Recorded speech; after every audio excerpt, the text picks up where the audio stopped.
நான் Shantha Jayaraj. Shantha stable YouTube channel மூலமாக மீண்டும் உங்களை சந்திக்கிறதுல எனக்கு ரொம்பவே சந்தோஷம். இன்னைக்கு நம்முடைய என்ன சமையலோ நிகழ்ச்சியில பிரியாணி சீரீஸ் நாங்க பார்த்துட்டு வரோம். ஸோ அந்த பிரியாணி சீரீஸ்ல முதல்ல நாங்க வெஜிடபிள் பிரியாணி செய்ய போறோம்னு நாங்க போன எபிசோட்லயே நான் உங்களுக்கு சொல்லியிருந்தேன். அந்த வெஜிடபிள் பிரியாணி செய்யறதுக்கு முதல்ல அதுக்கு ஒரு பிரியாணி பேஸ்ட் நாங்க தயார் பண்ணோம். அந்த பேஸ்ட் நீங்க தயார் பண்ணி வச்சுக்கிட்டீங்கன்னா உங்களுக்கு அது ரொம்பவே உதவியாக இருக்கும். ஏன்னா அது ஒரு மல்டி பர்பஸ் ஒரு மசாலா மாதிரி. இது உங்களுக்கு தேவையான பொருட்கள் ரொம்ப கம்மி தான். அதாவது புதினா, கொத்தமல்லி, அப்புறம் பச்சை மிளகாய், இஞ்சி, பூண்டு, இவ்வளவுதான் அந்த பிரியாணி பேஸ்ட் செய்யறதுக்கு உங்களுக்கு தேவைப்படும்.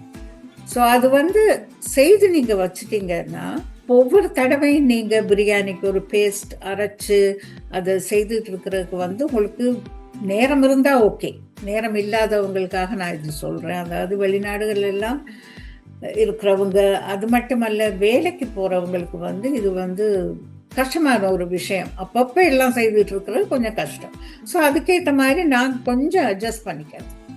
ஸோ அதுக்கு என்ன செய்யலாம்னா, இந்த பிரியாணி பேஸ்ட்டை கொஞ்சம் நிறையவே அரைச்சு நீங்கள் உங்களுக்கு தேவையானதை உபயோகப்படுத்திட்டு மிகுதியை ஒரு டப்பா சின்ன பாக்ஸஸில் போட்டு நீங்கள் ஃப்ரீசரில் போடுங்க. ஃப்ரீசரில் போட்டு வச்சிங்கன்னா அது வெளியில் எடுக்கிறப்ப நீங்கள் அதை கொஞ்சம் ஃப்ரிட்ஜில் வச்சு ஸ்டோர் பண்ணலாம். இப்போ நாளைக்கு உபயோகப்படுத்துனீங்கன்னா இன்றைக்கே எடுத்து ஃப்ரீசர்லேருந்து ஃப்ரிட்ஜில் வச்சுருங்க. ஃப்ரிட்ஜில் வச்சுட்டு நீங்கள் அதை எடுத்து பயன்படுத்தலாம். இந்த மாதிரி வசதியான சில விஷயங்கள் நீங்கள் செய்துட்டீங்கன்னா உங்களுக்கு பிரியாணின்றது அவ்வளோ ஒரு பெரிய விஷயமாகவே உங்களுக்கு தெரியாது.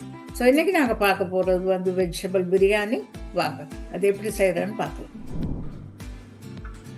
வணக்கம் and welcome to Shantha stable. இன்றைக்கி நிறைய பேருக்கு ரொம்பவே பிடிச்ச வெஜிடபிள் பிரியாணி பண்ண போகிறோம். இதுக்கு தேவையான பொருட்களை பாருங்கள். இது பாஸ்மதி ரைஸ் 2 கப் எடுத்திருக்கேன். இது கழுவி கொஞ்சம் வடிகட்டி அப்படியே வச்சுருக்கிறேன். 1 கப் பீன்ஸ், 1 கப் கேரட், ஒரு சின்ன கப்பில் க்ரீன் பீஸ், அப்புறம் காலிஃப்ளவர் 1 கப், தக்காளி 1 கப், பிரியாணி பேஸ்ட், நாங்கள் ஏற்கனவே செய்து வச்ச பிரியாணி பேஸ்ட், வெங்காயம். இதுக்கு நான் ஒரு நான்ஸ்டிக் பேன் எடுத்திருக்கேன். இது கொஞ்சம் ஹெவி பாட்டம் இருக்கிற ஒரு பேன். 2 டேபிள் ஸ்பூன் எண்ணெய், 1 டேபிள் ஸ்பூன் நெய். இப்போ நாங்கள் ஏலம், கிராம்பு, பட்டை எல்லாம் போட்டு தான் இந்த பிரியாணி மசாலா செய்திருக்கிறோம். இருந்தாலுமே கூட கொஞ்சம் அந்த வாசனைக்காக ஒரு துண்டு பட்டை, 2-3 ஏலக்காய், 2 அன்னாசிப்பூ, 2-3 கிராம்பு, இவ்வளோ. முதல்ல நாங்கள் வெங்காயத்தை சேர்த்துக்கலாம். அதுக்கு தேவையான அளவு கொஞ்சமாக உப்பு,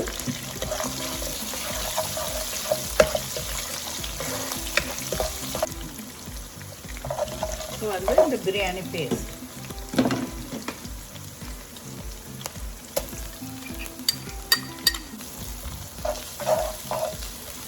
கொஞ்சம் இதெல்லாம் சேர்ந்து பொரிஞ்ச உடனே வெஜிடபிள்ஸ் எல்லாத்தையும் இதுலேயே நீங்கள் சேர்க்கலாம். ஒரு கேரட் முதல்ல போட்டு,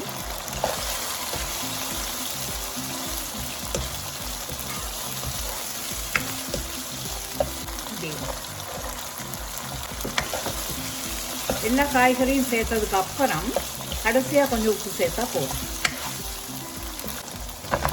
காலிஃப்ளவர்,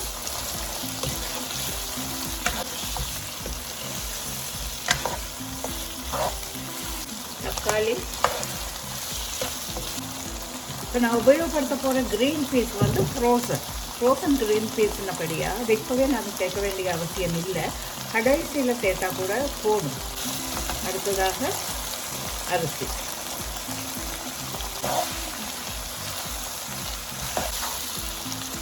அரிசியும் கொஞ்சமாக நீங்கள் பொரிய விடணும்.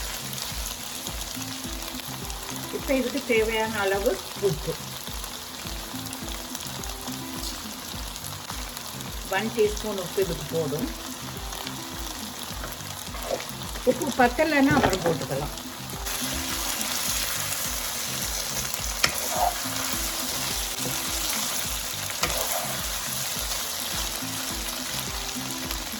1/2 லிட்டர் வெஜிடபிள் ஸ்டாக் போட போகிறேன். ஆனால் அந்த வெஜிடபிள் ஸ்டாக் வந்து இல்லாதவங்க சாதாரணமாக நீங்கள் தண்ணியே சேர்த்துக்கலாம். இன்னும் 1 கப் அளவு தண்ணியும் சேர்க்கலாம். அளவுக்கு மிச்சம் தண்ணி சேர்க்காதீங்க, ஏன்னா அது குழஞ்சி போயிடும். பிரியாணி நல்ல மஞ்சள் நிறமாக இருக்கணும்னு நீங்கள் கொஞ்சம் மஞ்சள் சேர்த்துக்கலாம். அப்படி இல்லைன்னா குங்குமப்பூ கொஞ்சம் கரைச்சி நீங்கள் இதில் போட்டுக்கலாம்.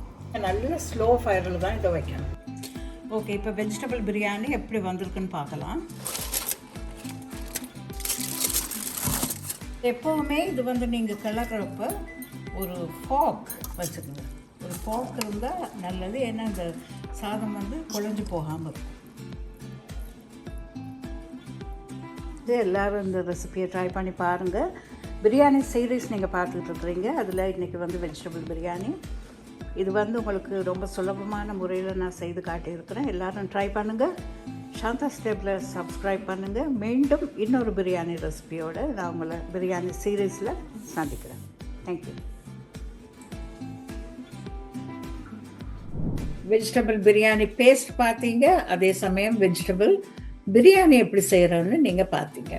ஸோ இதை எல்லோரும் ட்ரை பண்ணி பாருங்கள். இப்போ உங்களுக்கு வந்து ஃபெஸ்டிவல்ஸுக்கு தான் நீங்கள் இது பண்ணணுன்றது இல்லை. இப்போ வீட்டில் வந்து ஒரு ஸ்பெஷல் ஒகேஷன் இருந்தால் நீங்கள் பண்ணலாம், ஒரு பர்த்டேக்கு பண்ணலாம். அப்படி இல்லைன்னா இப்போ வீட்டில் வந்து நாங்கள் வெஜிடேரியன் சாப்பாடு சாப்பிட்றப்போ அது வந்து ஒரு 5-6 கறியெல்லாம் செய்து வச்சு சாப்பிட்றதுக்கு உங்களுக்கு டைம் இல்லைன்னா இதுதான் உங்களுக்கு ஈஸியாக கை கொடுக்கக்கூடிய ஒரு ரெசிபி. அதாவது இந்த வெஜிடபிள் பிரியாணியை நீங்கள் செய்துட்டீங்கன்னா அதுக்கு 1-2 அக்கம்பனிமெண்ட்ஸ், அதாவது ஒரு கத்திரிக்காய் நீங்கள் வைக்கலாம், ஒரு புதினா பச்சடி நீங்கள் வைக்கலாம், ஒரு தயிர் பச்சடி வைக்கலாம். இவ்வளவு இருந்தாலே தாராளமாக போதும்.